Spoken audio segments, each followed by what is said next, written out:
सब करने में मैंने लेट कर दिया, तुम्हें स्पेशल फील करवाने में लेट कर दिया, बट तुम तो हमेशा से मेरे स्पेशल हो। दुनिया की सारी खुशियाँ तुम्हें देना चाहता हूँ परी। ये टाइम रोने का थोड़ी ना है, ये तो हैप्पी मोमेंट्स है ना, खुश होने का टाइम। वैसे भी तुम्हारे चेहरे पे मोटे मोटे आंसू नहीं अच्छे लगते, वो बड़ी सी स्माइल अच्छी लगती है। चलो स्माइल करके दिखाओ, स्माइल करो थोड़ा सा।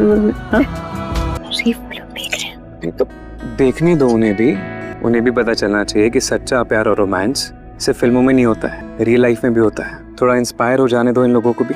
आप भी ना। अच्छा एक बात पूछूं?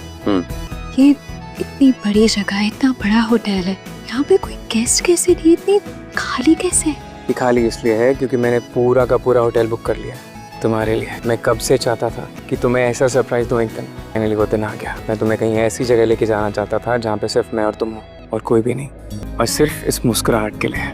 जब तुम खुश होती हो ना तो मैं खुश होता हूँ। तुम बस ऐसे खुश रहा करो, मुस्कुराती रहा करो। हाय। परिणीति के लेटेस्ट एपिसोड में एक और बड़ा ड्रामा सामने आया है, जब नीति ने आखिरकार पारो को सीधे सीधे कन्फ्रंट कर लिया। जिस सवाल का जवाब नीति कब से ढूंढ रही थी, आज उसने उसे पारो से खुद पूछने का फैसला किया। वही दूसरी ओर संजू यानी राजीव ने भी अब नीति की चालाकियों और झूठ की परतें खोलनी शुरू कर दी है। एपिसोड की शुरुआत उस सीन से होती है जब नीति पारो को एक कमरे में अकेले पाकर सीधा उस पर सवालों की बौछार कर देती है। नीति पूछती है कि आखिर वो अब तक क्यों चुप थी, क्यों उसने संजू के साथ अपने रिश्ते को लेकर कुछ नहीं कहा, और क्या ये जानबूझकर खुद को मासूम दिखाने की कोशिश कर रही है। पारो इस बार भी शांत रहकर जवाब देती है, लेकिन उसकी आंखों में सब कुछ साफ नजर आता है, दर्द, चोट और असहायता। वहीं दूसरी तरफ संजू और चुप नहीं बैठता, उसे अब नीति की सच्चाई साफ साफ नजर आने लगी है। उसने नीति की बातों को और हरकतों का विश्लेषण करना शुरू कर दिया है, और एपिसोड के एक पावरफुल मोमेंट में वो खुद नीति की पोल खोल देता है। वो कहता है कि पारो ने कभी किसी के खिलाफ कुछ नहीं किया, बल्कि जो कुछ भी हुआ है वो नीति की प्लानिंग और जलन का नतीजा है।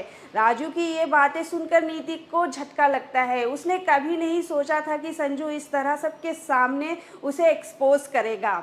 उसकी आंखों में डर और शर्म एक साथ दिखता है, लेकिन वो फिर भी हार मानने को तैयार नहीं लगती। एपिसोड का क्लाइमेक्स तब होता है जब राजू पारो का साथ देते हुए कहता है कि अब बहुत हो गया, सच्चाई सबके सामने आनी चाहिए। पारो जो अब तक हर बात सहती आई थी, अब धीरे धीरे मजबूत होती दिख रही है। परिणीति की कहानी अब उस मोड़ पर आ चुकी है जहां सच और झूठ की लड़ाई खुलकर सामने आ रही है।